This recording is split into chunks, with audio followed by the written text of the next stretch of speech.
Okay, this week we're going to be looking at certainly one of the most important periods in the history of Western art, and this is known as the Renaissance.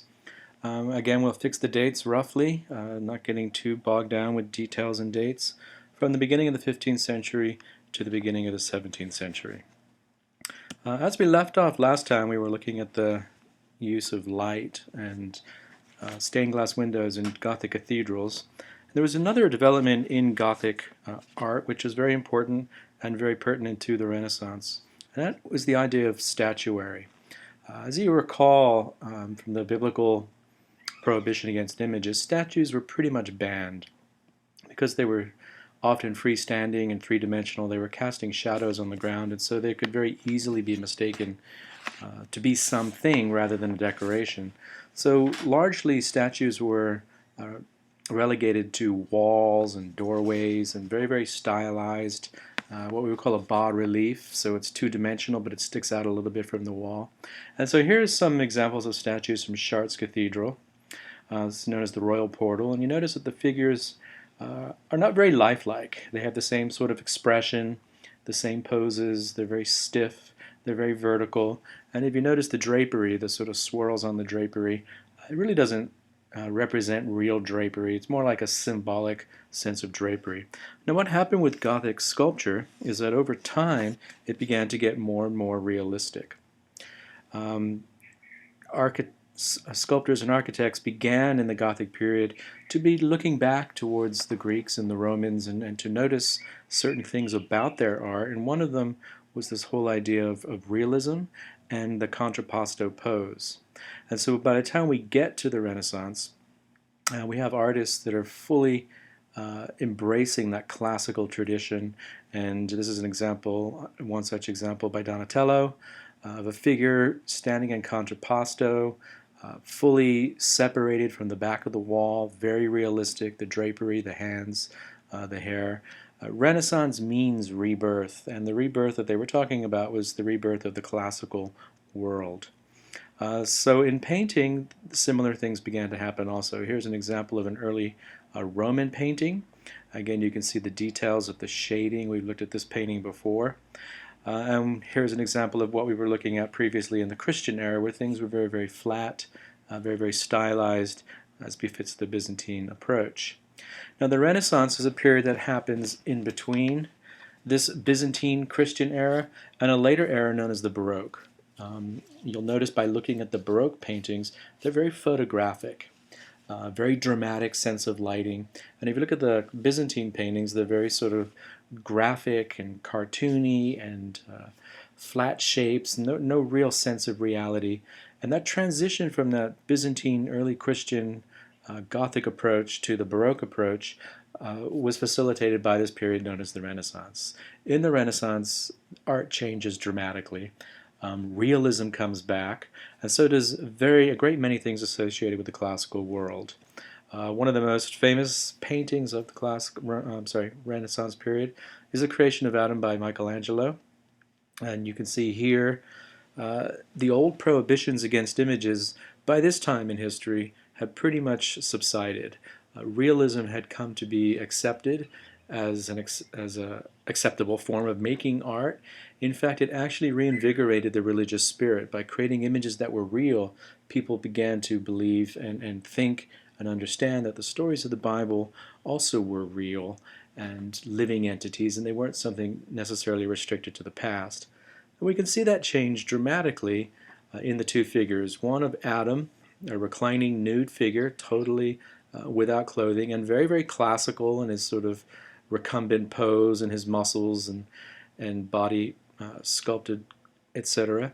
But also we have the image of God. Now this is a very audacious painting for the time to make a picture of God. You could imagine what it would have been like during the iconoclastic controversy. But here we have God coming through the heavens and imparting the spark of life to Adam through his finger.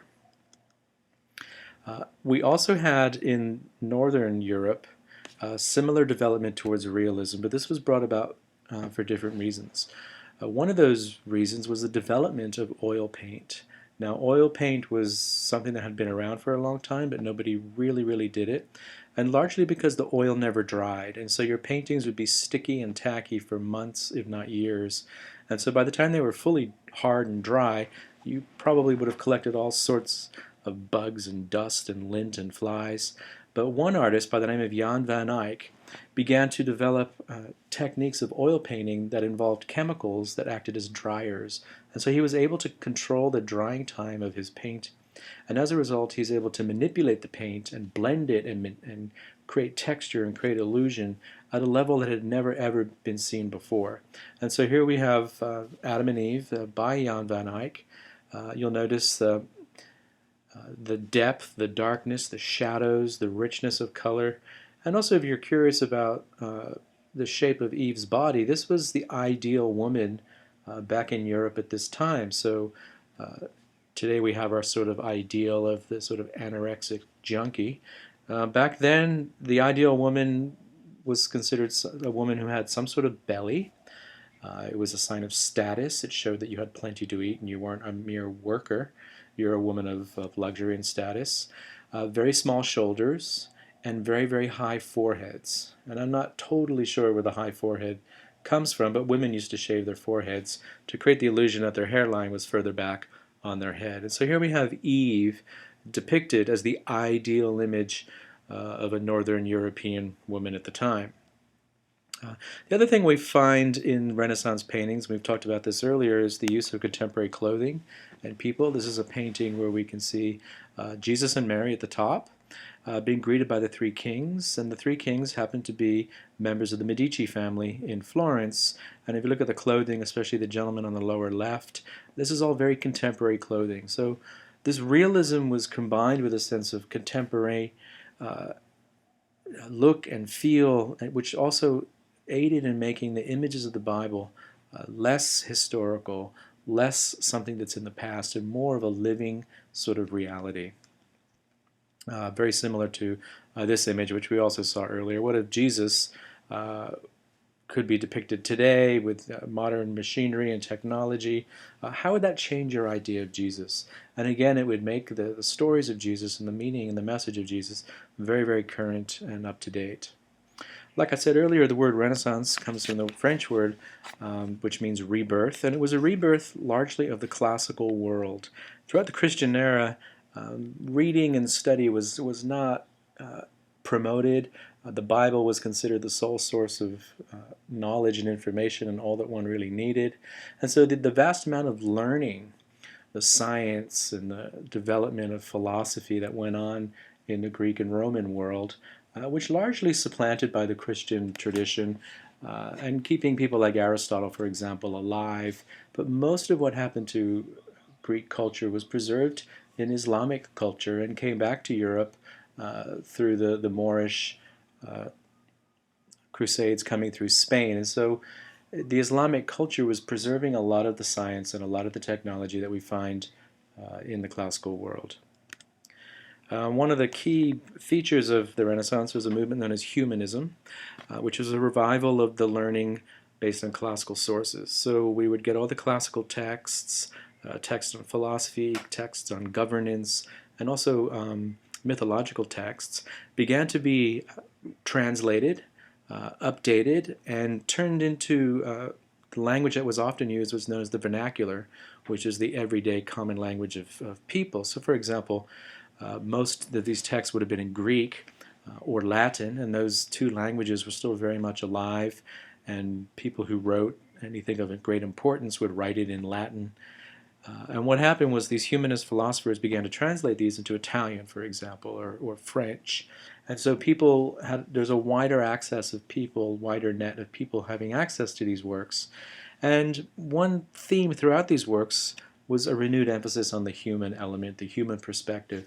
And so what we could say is that the transition from the Gothic to the Renaissance was a transition from putting your attention up in the sky, looking up at the tall Gothic cathedrals and looking up to heaven and putting all your focus on the divine world.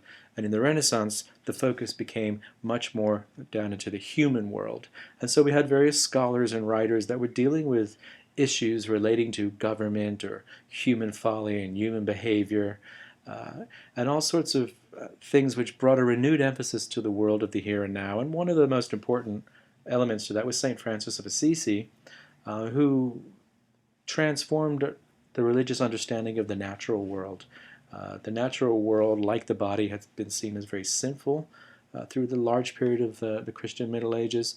And with St. Francis of Assisi, the birds and the animals and the trees all became expressions of God's glory. So really the head went from looking up to kind of looking down and seeing the world about you.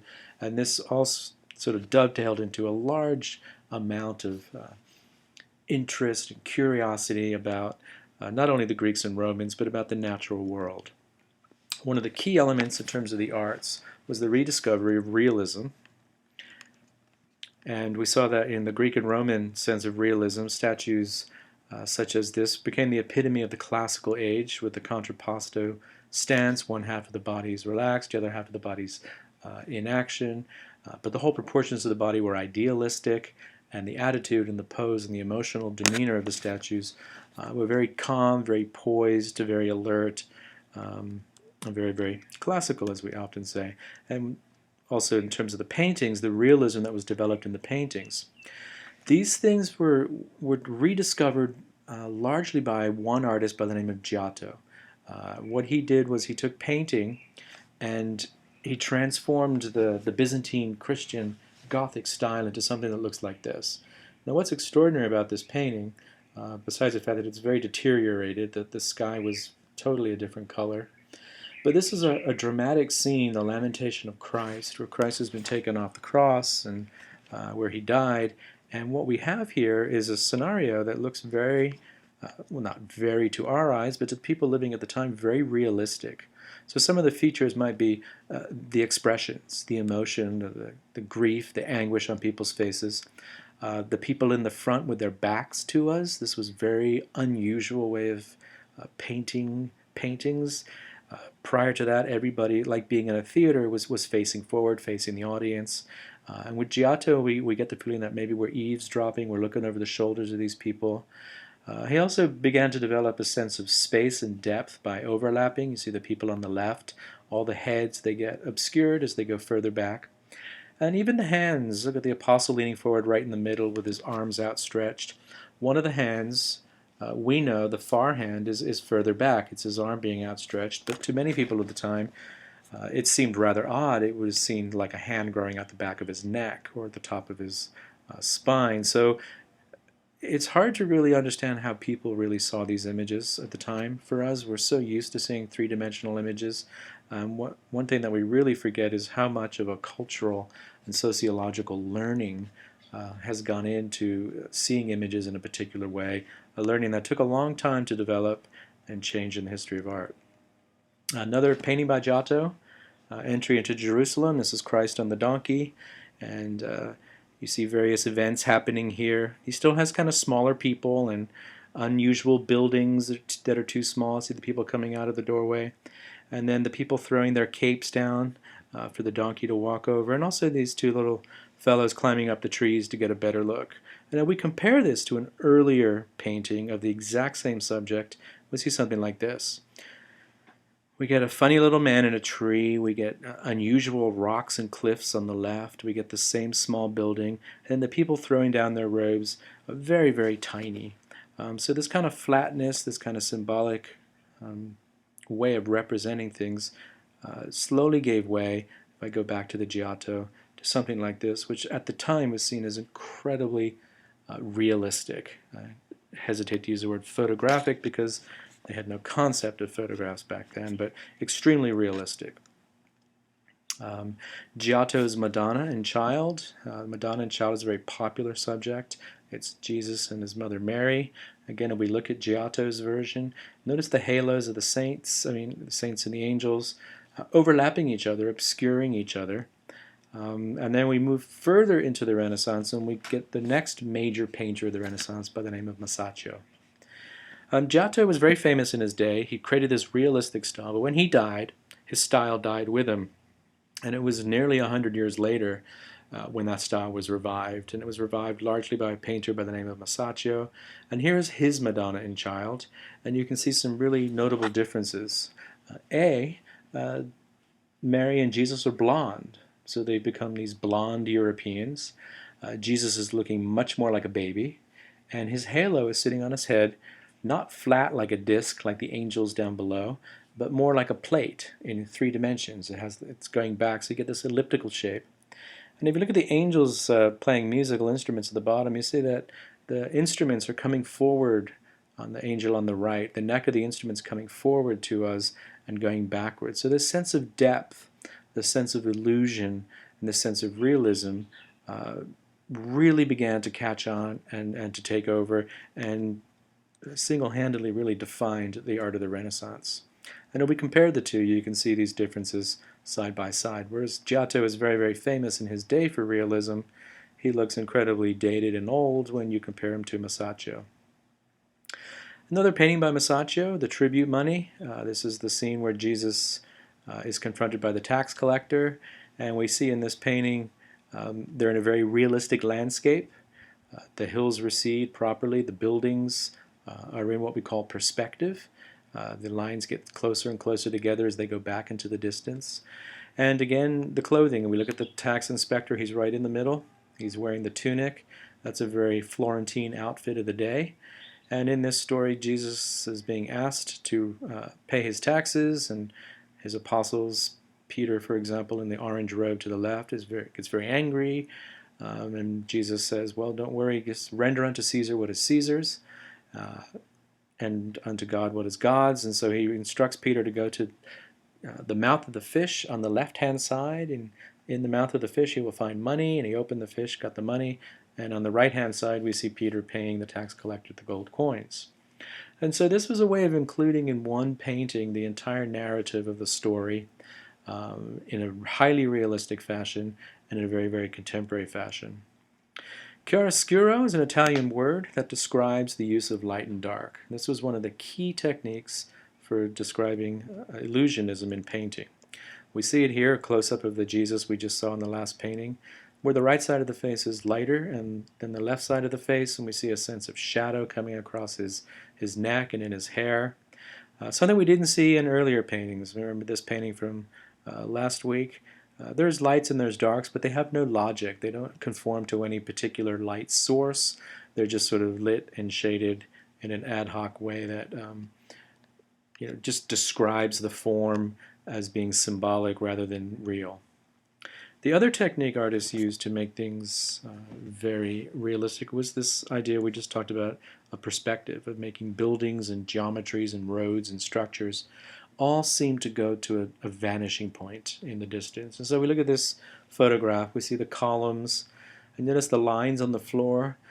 These are parallel lines in real life, but in the paintings and in the drawings and in photography, in other words, how our eye sees it, those parallel lines will, at a distance, the distance between them gets smaller and smaller and smaller, so they appear to converge and come to a single point.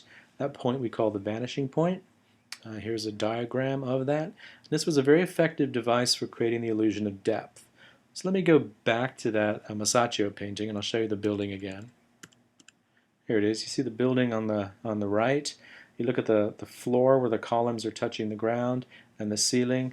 They're diagonal lines, and if we continue those diagonal lines back into the distance, they will meet at one point known as the vanishing point. So this was a device, a trick, a way of organizing the space that conformed with how we actually see things, and so it added greatly to the illusion of realism in art. This was one of the first paintings to employ that. This is Masaccio's The Holy Trinity, and you're probably wondering, well, where's the perspective?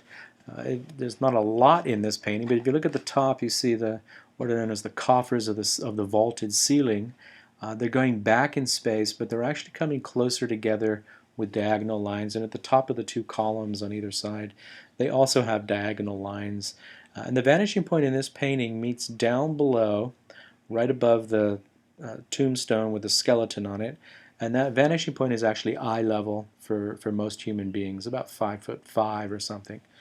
And what this does is when people first saw this painting, they thought it was an extension into the wall. Somehow the wall was cut out. This is a massive painting.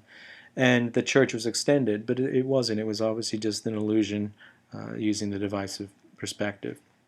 Here's Masaccio's church that he painted most of his paintings in the Brancacci Chapel. And if we look at the painting at the top, we see the tribute money, which we've already looked at. But if you notice where the light's coming from, it's coming from the right side in all of these pictures. So the shading is on the left side of the body, and the light is on the right. And this device was brilliantly employed by Masaccio because the windows to this chapel are on the right side, right behind the altar. So it's almost as if the light coming through the window is the same light that's in the painting. Again, this would have just added to the realism of the scene. Raphael is a later painter. Here he is using perspective to organize the space, all the diagonal lines of the building going back in space, and the tiles on the floor and the columns on the sides. And we see it also happening in Da Vinci's famous painting, The Last Supper. You look at the ceiling and you look at the two walls. All those lines are receding back, and the point that they make, the point that they hit, is in Jesus. So the device was used not just for creating illusions of depth, but for also moving our eye to what is known as the important point of the painting, and in this case, it would be Jesus. And a detail of the Last Supper. You can see that it's in a very deteriorated state. Our book talks a little bit about it. But what Da Vinci was doing was he was experimenting with kinds of paint where he was attempting to mix oil and water, and it wasn't going very well. So even in his lifetime, the painting started to fall apart. Another example of perspective, that we understand there's Jesus being whipped in the background as being in the background rather than 4 little men or 5 little men. We understand the diagonals of the building. So for us, we're very educated in illusionistic space on a flat surface, and so we have no problem reading it. Whereas for the people of the Renaissance or anybody earlier who hadn't seen something like this, it might be very, very difficult to understand such images. Michelangelo's creation of Adam, we just saw earlier. One thing that separated the great Renaissance artists, Michelangelo, Raphael, and Leonardo, was their ability to invent, not just to paint or sculpt images. And so this is a good example. If you were asked to paint the creation of Adam, you might, as a painter, decide, well, where would I get my ideas from? You'd go to the Bible, you'd look at the creation of Adam, you'd realize that God made Adam out of the earth, maybe the clay, so maybe he's a potter, so maybe you might have a potter's wheel, and all of this stuff. And it's really a testament to Michelangelo's brilliance that he came up with this kind of iconic image of the 2 fingers touching each other. And so what happened with these artists in the Renaissance is from the beginning of the Renaissance to the end, the status of the artist changes dramatically. At the beginning of the Renaissance, the artist is merely a worker. He works for a guild, he works for a master, they work to commission, and much like a bricklayer or a roofer, they just do their job. By the end of the Renaissance, their abilities to invent, to create images like this, not only technically but conceptually, with the fingers touching, began to endow the artist with a sense of godlike creativity. And so the idea of the genius is born in Western art. Michelangelo, Leonardo da Vinci, these become extraordinary people who are doing extraordinary things. And so the status of the artist rises considerably. Here's Michelangelo's The Sistine Chapel and the back wall. You can see the entire building is just covered with paintings. The Sistine Chapel was cleaned, and you can see the cleaning before and after. Michelangelo used very, very bright colors. It wasn't cleaned, I think, until the late 70s. And so the church was very, very dark up until then, and people thought that's how Michelangelo painted. Being primarily a sculptor, color was not that important to him, but that whole idea of Michelangelo had to be rewritten once the paintings were cleaned, and people realized and saw that he was very much a colorist. Now, while all this is going on down in Italy, up north we were having a different development. This is Van Eyck. We saw his painting earlier with Adam and Eve. This is one of his most famous paintings, the portrait of Arnolfini and his wife, where he's painted it with painstaking detail using the new oil technique. And so the painting itself is about 33 inches high, so the mirror on the back wall is very, very small. And what's brilliant about this mirror is that Van Eyck has recorded the entire room in reverse. We see the backs of the 2 people, the window, the fruit, the bed. We also see 2 other figures standing in the doorway, one person in red, and behind him someone in blue, and behind him someone in red. And these would be the viewers. They would be us. And so, hang on, let me go back. So it's almost like we are represented in that mirror looking into this room. This is a detail of the Adam and Eve we just saw earlier. The sense of light, the sense of shading. And we compare that to Masaccio's Adam and Eve of only just a few years earlier. We see what a dramatic development it's been. Masaccio's painting looked incredibly realistic at the time. People were shocked by its realism, by its nudity, by its use of shadows on the ground. But if we go back to Van Eyck, his realism was much, much more advanced. And that advance had largely to do with the technique of oil painting. Northern painters tend to be very realistic in their shaping of forms and their observation of detail, but they weren't very big on perspective and depth. So even paintings like this, which seem incredibly realistic in terms of their details, are a little compressed, a little bit squeezed into these shapes and these forms. And that continued in the Northern Renaissance for quite a while, and was still considered very Gothic in its line and its shape and its density and lots of flowing robes. Unlike the Italians, which were much more, they had much more space in their paintings, much lighter, much more spread out. Here's a detail of the last painting. We can see her tears and red nose and fingernails and all sorts of things. Portinari altarpiece was the first oil painting from the north to come to Italy. So when this painting arrived in the sort of late 15th century, artists had for the first time the opportunity to see oil paint, and they were completely just blown away by the realistic abilities oil paint had to capture color, texture, and shading. We saw earlier that this movement towards realism happened first and primarily in sculpture, and it's through sculpture that artists began to look at the world differently. And as we come to the Renaissance, we see that that change gets developed as far as we can imagine. So we saw earlier this movement towards Donatello's realism, which eventually gives way to Donatello's statue of David, which is the first freestanding statue since antiquity, since the Greek and Roman days. Totally three-dimensional. You could walk around it. There's David as a young boy, having slain Goliath and then cut his head off. He is portrayed here standing on Goliath's head. This was cast in bronze and uses classical posing contrapposto techniques. And so not only the technical level, the casting in bronze, but also the conceptual level of taking a biblical story and presenting it very classically, made the sculpture very, very famous and very, very well known, but not nearly as well known as David's version, Michelangelo's version of David, which came much later. And here we see a truly classical development, the white marble, the contrapposto stance, and in Michelangelo's version, David is a bit older, not a young adolescent, but a young man. And here he is, prior to battle, sizing up the giant Goliath with his sling thrown over his shoulder, waiting for his moment to sling his rock and slew Goliath. But very, very classical in its proportions, in its pose, and as a result, very, very famous in its day. One thing that made Michelangelo and Leonardo's works stand out was their ability to infuse their art with a sense of subjectivity. Here's a detail of David's face, and we see at once his intense concentration, but at the same time his trepidation, his fear, his worry, his concern, and also his waiting for the giant to come closer. The ability to do that with a piece of stone is quite remarkable. And so infusing your stone or your canvas with these qualities is really what set these two artists apart and made them as great, or considered as great as they are today. So we saw the changing status of the artist, from labor to divine creator. Some artists, like Albrecht Dürer, took that a little too literally. And here's Albrecht Dürer's self-portrait. He's looking rather Christ-like. An image by Dürer called Melancholy.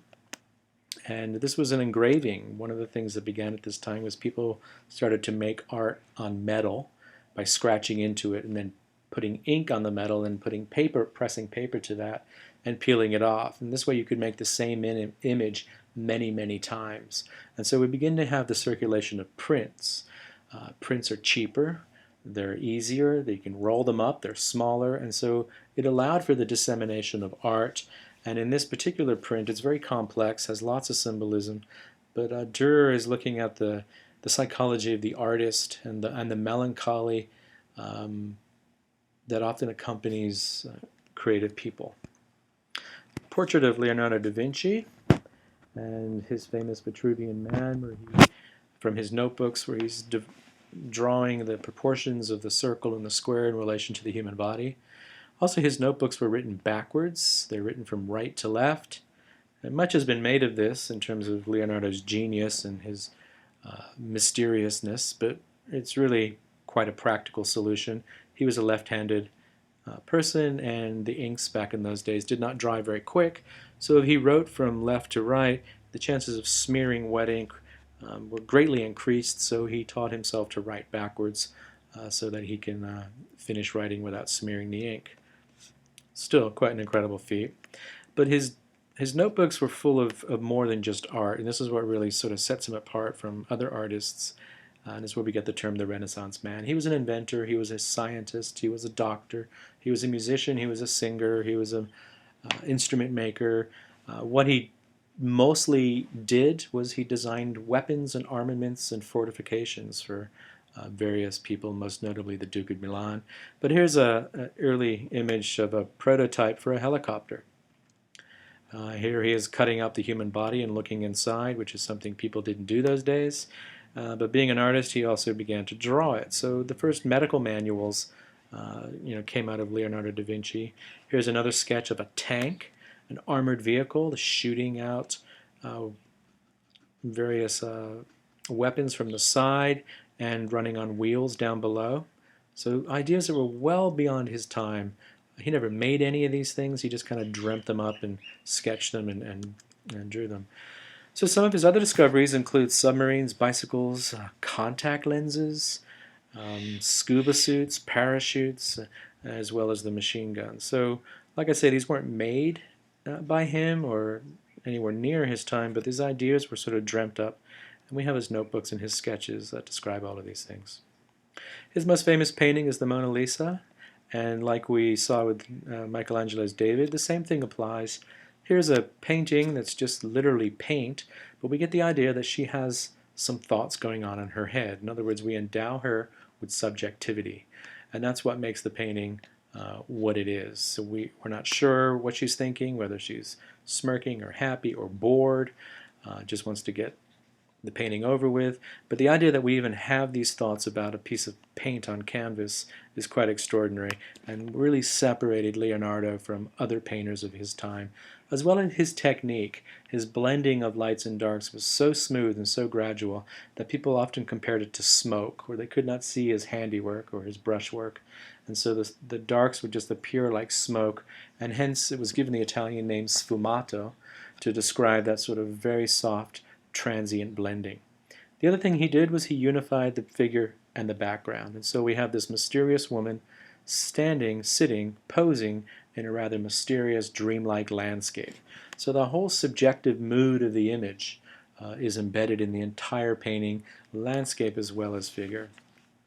In terms of architecture, we saw that we've gone from the Gothic cathedrals, these soaring temples that reach up high into the sky, and in the Renaissance period, we come back down to earth. So this is an example of a Renaissance chapel by Brunelleschi, and you can see it's much more modest, it's much more simple.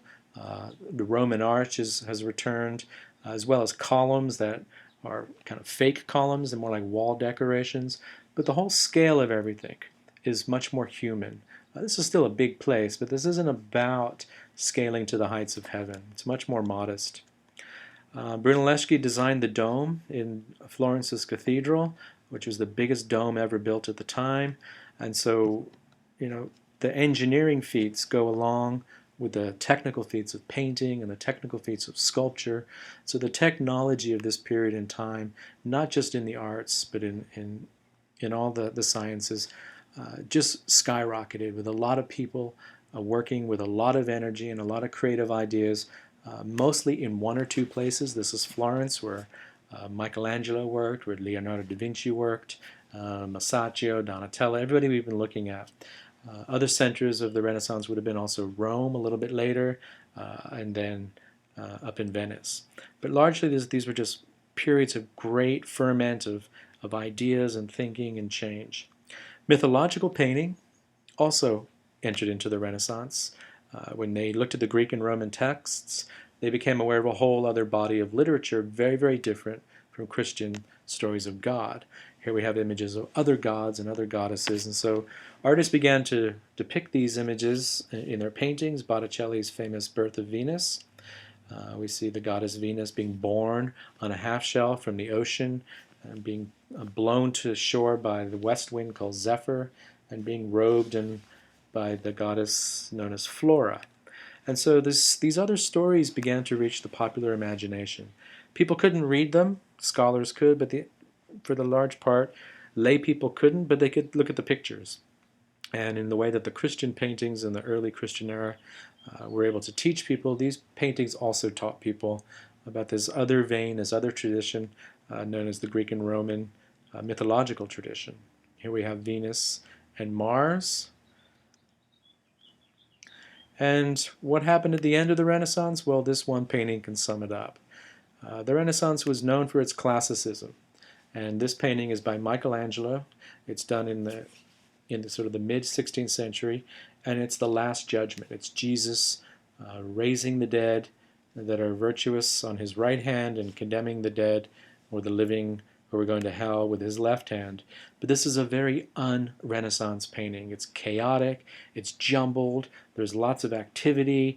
Jesus does not stand out that much. He doesn't have a beard, he doesn't really have a halo.